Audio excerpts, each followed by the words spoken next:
Эркектерге туугандар аялдардан өткөн чоң фитна жок, билип коюң.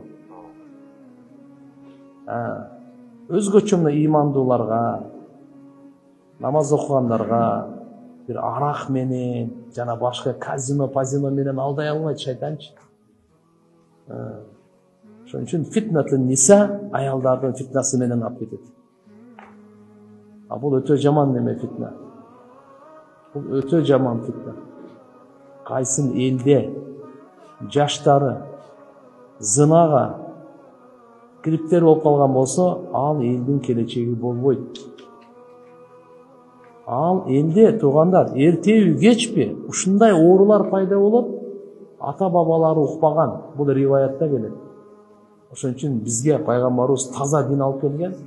Тазалык менен баш кошойлу, тазалык менен үйлөнөйлү, башка бирөөнү дагы бузбайлы.